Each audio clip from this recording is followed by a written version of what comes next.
السلام علیکم ورحمۃ اللہ وبرکاتہ۔ یہ محترم بھائی نے ایک پوسٹ بھیجی ہے جی، جس میں لکھا ہے کہ جو شخص جنازے کے پیچھے چلا اور 3 دفعہ کندھا دیا تو اس نے جنازے کا حق اپنے اوپر سے ادا کر دیا۔ کہتے ہیں جی یہ روایت کیسی ہے اور کہاں آتی ہے؟ محترم یہ روایت جو ہے یہ ترمذی کے اندر ہے، پوسٹ میں حوالہ ترمذی کا دیا ہوا، یہ ترمذی میں موجود ہے۔ ہاں جی، جامع ترمذی میں ہے، من تابع جنازۃ وحملها 3 مرات فقد قضى ما علیہ من حقها۔ یہ لیکن یہ روایت ثابت نہیں ہے جی، اس لیے کہ اس کی سند میں ابو المحزم جو ایک راوی ہے وہ ضعیف ہے۔ امام ترمذی رحمۃ اللہ علیہ نے اس روایت پر تبصرہ بھی کیا ہے، اور پھر ابو المحزم کا جو نام ہے وہ یزید بن سفیان بتایا، اور امام شعبہ رحمۃ اللہ علیہ سے اس کا ضعیف ہونا یہ بھی ذکر کیا ہے۔ پھر امام ترمذی کے علاوہ شیخ البانی رحمۃ اللہ علیہ نے بھی اس روایت کو ضعیف قرار دیا۔ ضعیف الجامع صغیر شیخ البانی کی 5513 نمبر دیکھ لیں۔ اسی طرح یہ ہمارے شیخ زبیر النذیر رحمۃ اللہ علیہ نے بھی اس روایت کو ضعیف جداً قرار دیا ہے، یعنی کہتے ہیں اس کی سند بہت زیادہ ضعیف ہے، اس لیے کہ اس میں یہ جو ابو المعظم ہے نا یہ متروک راوی ہے، لہذا یہ روایت تو ثابت نہیں ہے بھائی۔ السلام علیکم ورحمۃ اللہ وبرکاتہ۔ السلام علیکم ورحمۃ اللہ وبرکاتہ۔ محترم بھائی کہتے ہیں جی کہ یہ ایک پوسٹ بھیجی ہے، امام کے پیچھے قرات جائز نہیں، جابر رضی اللہ عنہ سے مروی، اس میں روایت لکھی ہے 14643 نمبر۔ تو اس نمبر پر یہ روایت بھائی بالکل موجود ہے مسند احمد میں کہ من کان لہ امام فقراءتہ لہ قراءۃ، مطلب جو امام کے پیچھے ہو تو امام کی قرات اس کی قرات ہے، لیکن بھائی یہ روایت ثابت نہیں ہے۔ مسند احمد کے اندر اس کی سند اس طرح ہے، حدثنا اسود بن عامر قال اخبرنا حسن بن صالح عن نبی زبیر عن جابر عن النبی جی۔ تو یہ یاد رکھے کہ حسن بن صالح عن نبی زبیر یہاں انقطاع ہے، اس لیے کہ حسن بن صالح کا ابو زبیر سے سماع ثابت نہیں ہے جی، لہذا یہ روایت منقطع ہے۔ اور اصل کیا ہے؟ اصل میں یہ ہونا چاہیے کہ حسن بن صالح عن جابر بن یزید الجوفی عن نبی زبیر، یہ ہے۔ تو یہ بات یاد رکھیں کہ جابر بن یزید جوفی یہ کذاب راوی، متروک راوی ہے، اور ابو زبیر کی تدلیس بھی ہے، وہ صیغہ ان سے بیان کر رہا ہے۔ اور سنن ابن ماجہ کے اندر 850 نمبر پر یہ روایت اسی سند سے ہے، جابر جوفی ان نبی زبیر ان جابر بن عبداللہ جی موجود ہے، اور جابر جوفی کو امام مسلم رحمۃ اللہ علیہ نے، امام نسائی وغیرہ نے متروک قرار دیا ہے، اور حنفیوں کے بہت بڑے عالم علامہ ذیلی حنفی کے نزدیک یہ کذاب راوی ہے، جس طرح کہ انہوں نے نصب الرایا کے اندر یہ بات درج کی ہے، جلد نمبر 1 صفحہ نمبر 345 پر۔ تو لہذا یہ روایت تو ثابت نہیں ہے۔ پھر ایک بات یہ بھی یاد رکھیں کہ جابر جوفی کے متعلق حنفیوں کے امام جن کی وہ تقلید کرتے ہیں، امام ابو حنیفہ رحمۃ اللہ علیہ، امام ابو حنیفہ جو ہیں انہوں نے یہ بات بیان کی ہے، وہ فرماتے کہ میں نے بڑے جھوٹے دیکھے ہیں لیکن جابر جوفی جیسا جھوٹا کوئی نہیں دیکھا، یعنی اس سے بڑا جھوٹا کوئی نہیں دیکھا۔ پھر جی اس کی ایک سند ابو سعید خدری رضی اللہ عنہ کی بیان کردہ روایت سے بھی آتی ہے، جس کو امام ابن عدی نے الکامل میں درج کیا ہے، تو وہ ثابت نہیں ہے، کس میں ابو ہارون العبدی یہ ہے، اس میں یہ ایک راوی ہے، یہ بھی کذاب تھا، جھوٹا تھا، جس طرح کہ ابن عدی نے الکامل کے اندر اس کو ذکر کیا ہے۔ ابو ہارون جو ہے امام نسائی نے بھی اس کو متروک قرار دیا ہے، اور نصب الرایا کے اندر ہی حنفیوں کے عالم صاحب نے لکھا ہے کہ اس کو جو ہے امام حماد بن زید نے کذاب قرار دیا ہے، مطلب بڑا جھوٹا آدمی تھا یہ۔ تو لہذا اس طرح کی کوئی بھی روایت پایا ثبوت کو نہیں پہنچتی۔ اس موضوع پر جتنی بھی روایتیں بیان کی جاتی ہیں کوئی ایک بھی ایسی نہیں ہے کہ جو اس قابل ہو کہ جس کو بیان کیا جا سکے۔ تو لہذا ایسی روایتوں سے استدلال کرنا یہ درست نہیں ہے۔ محدثین کے قائم کردہ اصولوں کے مطابق جب اس کو دیکھیں گے، چیک کریں گے، جانچ پڑتال کریں گے، تو پھر پتہ چل جائے گا کہ یہ روایت بہت زیادہ ضعیف ہے، بہت زیادہ ضعیف ہے۔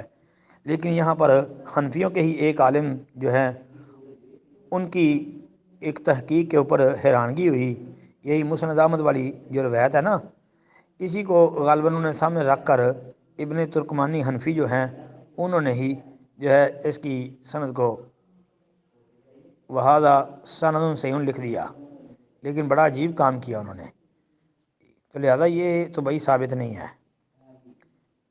اس لیے اس روایت سے استدلال کرتے ہوئے یہ کہنا کہ مقتدی جو ہے وہ فاتحہ نہ پڑھے، اس کے اوپر فاتحہ نہیں ہے کیونکہ امام نے پڑھ لی تو وہی کفایت کر دے گی، یہ بات بالکل بے بنیاد اور بے دلیل ہے۔ السلام علیکم ورحمۃ اللہ وبرکاتہ۔ وعلیکم السلام ورحمۃ اللہ وبرکاتہ۔ محترم بھائی نے لکھا جی اگر کسی رکعت میں 2 سجدوں کی جگہ ایک سجدہ کیا گیا ہو تو کیا وہ رکعت دوبارہ پڑھی جائے گی یا صرف سجدہ سہو کیا جائے گا؟ کہتے ہیں دلیل کے ساتھ جواب دیا جائے۔ محترم بھائی بات یہ ہے کہ اس میں علماء کا موقف مختلف ہے۔ بعض علماء کہتے ہیں کہ صرف سجدہ سہو کر لیں تو یہی کافی ہیں، 2 سجدے کر لو تو کفایت کر جائے گا معاملہ۔ بعض کہتے ہیں کہ نہیں جی رکعت لٹانی پڑے گی۔ اب بھائی ہمیں بھی یہی سمجھ آتی ہے کہ رکعت پڑھنی پڑے گی، کیونکہ ظاہر بات ہے وہ رکعت تو نامکمل ہے نا، وہ رکعت نہیں ہوئی، رکعت پڑھنی چاہیے۔ رکعت پڑھ کے تو پھر جو ہے نا وہ صاحب کے 2 سجدے کر لینے چاہیے۔ جس طرح کہ دیکھیں نبی علیہ الصلوۃ والسلام نے 3 رکعت نماز پڑھی تو پھر آپ علیہ الصلوۃ والسلام کو جب پتہ چلا تو آپ نے پھر 1 رکعت لٹا کے تو پھر صاحب کے سجدے کیے۔ اسی طرح 2 رکعت نماز پڑھ کے سلام پھیر دیا تو ایک ذوالجدین صحابی تھے، ان کو ذوالجدین ہاتھوں کی لمبائی کی وجہ سے کہا جاتا تھا، تو انہوں نے نبی علیہ السلام سے کہا کہ اقصرت الصلاۃ ام نسیت، اللہ کے رسول کیا نماز کم کر دی گئی ہے، آپ بھول گئے ہیں؟ فرمایا کہ نہیں۔ پھر نبی علیہ السلام نے صحابہ سے پوچھا کیا صدق ذوالجدین، کیا یہ سچ کہتا ہے ذوالجدین؟ کہا جی ہاں۔ نبی علیہ الصلوۃ والسلام نے پھر وہ 2 رکعتیں لٹائی، 2 رکعتیں لٹانے کے بعد پھر صاحب کے سجدے کیے، تو اس لیے وہ رکعت جو نہیں ہوگی، ظاہر بات ہے وہ ایک سجدہ کیا ایک نہیں کیا تو وہ رکعت تو نہیں نہ ہوگی، تو جب وہ رکعت نہیں ہوگی تو پھر رکعت تو لٹانی پڑے گی نا۔ ہاں بھائی ہمیں تو یہی سمجھ آئی ہے کہ رکعت لٹائے گا تو صاحب کے سجدے کرے گا۔ یہ یاد رکھے کہ رکعت کم پڑی ہے تو رکعت لٹا کے تو صاحب کے سجدے کریں گے، رکعت زیادہ پڑھ لی ہے تو پھر صاحب کے سجدے ہی کفایت کر جائیں گے۔ اس کی دلیل زیادہ پڑھنے کی، صحیح بخاری کے اندر نبی علیہ الصلوۃ والسلام نے جو ہے ظہر کی 5 رکعتیں پڑھا دی تو پھر صاحب کے سجدے کر دیے، اور صحیح مسلم وغیرہ کے اندر یہ الفاظ بھی ہیں کہ نبی علیہ الصلوۃ والسلام نے فرمایا کہ میں تمہارے جیسا بشر ہوں، جب میں کبھی بھول جاؤں تو یاد کروا دیا کرو۔ السلام علیکم ورحمۃ اللہ۔ وعلیکم السلام ورحمۃ اللہ وبرکاتہ۔ محترم بھائی غسل جنابت کی بات آپ کر رہے ہیں نا؟ ہاں جی، تو صحیح لکھا کریں نا آپ۔ ہاں جی، یہ غسل کا حدیث سے ثابت طریقہ پوچھنا چاہتے ہیں، تو محترم بھائی غسل کا طریقہ ایک ہی ہے، وہ بندے نے جمعے والے دن غسل کرنا ہو تب بھی وہی طریقہ ہے، غسل جنابت کرنا ہو پھر بھی وہی طریقہ ہے جی، غسل عید کرنا پڑ گیا پھر وہی طریقہ ہے، کوئی بھی کسی قسم کا غسل کرنا ہے طریقہ ایک ہی ہے، حتیٰ کہ میاں بیوی آپس میں ملاقات کرتے ہیں تو غسل کا طریقہ وہی ہے، طریقہ ایک ہی ہے جو مسنون کتاب و سنت سے ثابت ہے جی، ان کے کوئی الگ الگ طریقے نہیں ہیں، میت کو غسل دینا ہے تو وہی طریقہ ہے جی۔ السلام علیکم ورحمۃ اللہ۔ وعلیکم السلام ورحمۃ اللہ وبرکاتہ۔ لکھتے ہیں جی شیخ صاحب معلول روایت سے کیا مراد ہے؟ بھائی معلول روایت وہ ہوتی ہے جس میں کوئی علت ہو، اس کو معلول کہتے ہیں نا، جس میں کوئی علت ہے تو معلول اسے کہتے ہیں۔ بعض ایسی علتیں ہوتی ہیں بڑی مخفی ہوتی ہیں کہ جن کو ہر عالم نہیں پہچان سکتا، وہ بڑی مخفی علتیں ہوتی ہیں، ائمہ محدثین جو ہے وہ ان سے واقف ہوتے ہیں جی، بظاہر سند صحیح یا حسن معلوم ہو رہی ہوتی ہے، لیکن ائمہ محدثین جب اس روایت کو منکر کہہ دیں، غیر محفوظ کہہ دیں، ضعیف کہہ دیں تو وہ علت نہ بھی بیان کرے نا تو وہ روایت ائمہ محدثین کے نزدیک معلول ہوگی، یعنی ضعیف ہوگی، غیر ثابت ہوگی، اس لیے کہ جو مخفی علتیں ہیں وہ محدثین ہی جان سکتے ہیں، محدثین کی حدیثیں ہیں وہ زیادہ پہچانتے ہیں، زیادہ ان کو سمجھتے ہیں۔ باقی یہ تدریس کے بارے میں جی راوی جو ہے وہ سیغہ ان سے بیان کرے تو ایسے راوی کی روایت کو تدلیس والی یعنی مدلس راوی کہتے ہیں اس کو، اور اس کی روایت کو تدلیس شدہ قرار دے کے ضعیف قرار دیا جاتا ہے۔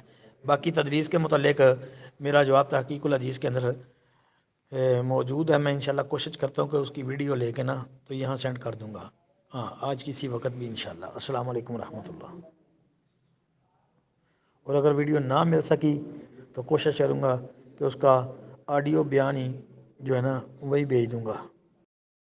وعلیکم السلام ورحمۃ اللہ وبرکاتہ۔ جی اس نے یہ بھائی نے لکھا ہے جی بندہ کم ریٹ پر چیز لے کر مہنگی چیز بیچ سکتا ہے، یا ایک انسان کسی کو کوئی چیز لینے کے لیے بیچتا ہے تو وہ انسان کم ریٹ پر لا کر آگے اسے یعنی اس بندے کو جس نے بھیجا اس کو مہنگی بیچ سکتا ہے۔ اچھا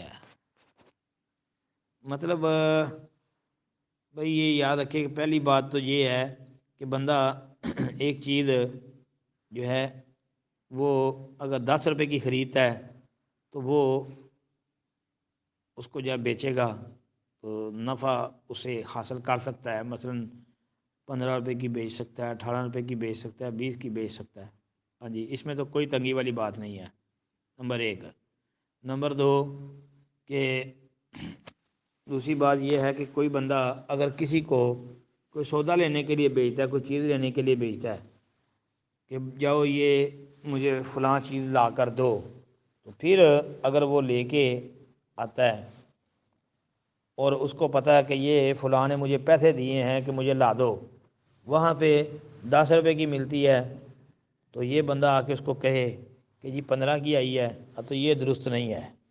ہاں یا تو یہ کہے نا کہ بھائی میں چیزیں لا کر بیچتا ہوں تو آپ نے منگوانی ہے تو آپ بھی بتا دیں، تو اس صورت میں جو ہے نا وہ 10 روپے کی چیز اس کو بھی نفع کے ساتھ دے سکتا ہے، 14 کی، 15 کی، 18 کی، 20 کی، بالکل اس میں کوئی تنگی نہیں ہے انشاءاللہ۔ السلام علیکم ورحمۃ اللہ۔ وعلیکم السلام ورحمۃ اللہ وبرکاتہ۔ اچھا جی یعنی سود کے حوالے سے بھائی کا سوال ہے، کہتے ہیں جی اگر اشد ضرورت ہو اور اس کے پاس کوئی اور چارہ بھی نہیں تو اگر لے لیتے ہیں، مطلب بھائی بات یہ ہے کہ جتنا مرضی بندہ مجبور ہو، اب یہ حرام کام تو نہیں کرنا چاہیے، پھر یہ تو ایک ایسا کام ہے کہ جس کے متعلق رسول اللہ صلی اللہ علیہ وسلم کا فرمان ہے صحیح مسلم وغیرہ کے اندر، آپ علیہ الصلوۃ والسلام نے لعنت فرمائی ہے سود کھانے والے پر، سود کھلانے والے پر، لکھنے والے پر اور اس کے گواہوں پر، بلکہ ایک حدیث میں ہے کہ گناہ کے اندر سارے برابر ہیں، سود دینے والا، لینے والا، لکھنے والا، گواہ، یہ سارے یہ جرم میں برابر ہیں۔ تو اس لیے جتنی مرضی اشد ضرورت ہو بندہ اللہ تعالیٰ سے مانگے، اللہ سے دعا کرے، لیکن یہ حرام کام سے بچنا چاہیے۔ السلام علیکم۔ جی السلام علیکم ورحمۃ اللہ وبرکاتہ۔ محترم بھائی آپ فاتحہ خلف الامام کے متعلق جو موقف اختیار کر رہے ہیں آپ کا موقف کمزور ہے، یہ سمجھ آ رہی ہے، تو آپ تو یہ تک کہہ رہے ہیں کہ ظہر عصر میں جو ہے ظہر اور عصر کی جو نمازیں ہیں تب بھی خاموش کھڑے ہونا چاہیے، مطلب اس میں بھی امام کے پیچھے فاتحہ نہیں پڑھنی، مطلب آپ کا موقف تو یہ معلوم ہو رہا ہے نا اس سے، لیکن یہ موقف آپ کا انتہائی کمزور ہے، اس پر دلیل نہیں ہے، جبکہ جابر رضی اللہ عنہ سے صحیح سند کے ساتھ سنن ابن ماجہ کے اندر ہی یہ بات موجود ہے کہ وہ امام کے پیچھے قرات کے قائل تھے۔ جی وہ دیکھ لیں ذرا۔ السلام علیکم ورحمۃ اللہ۔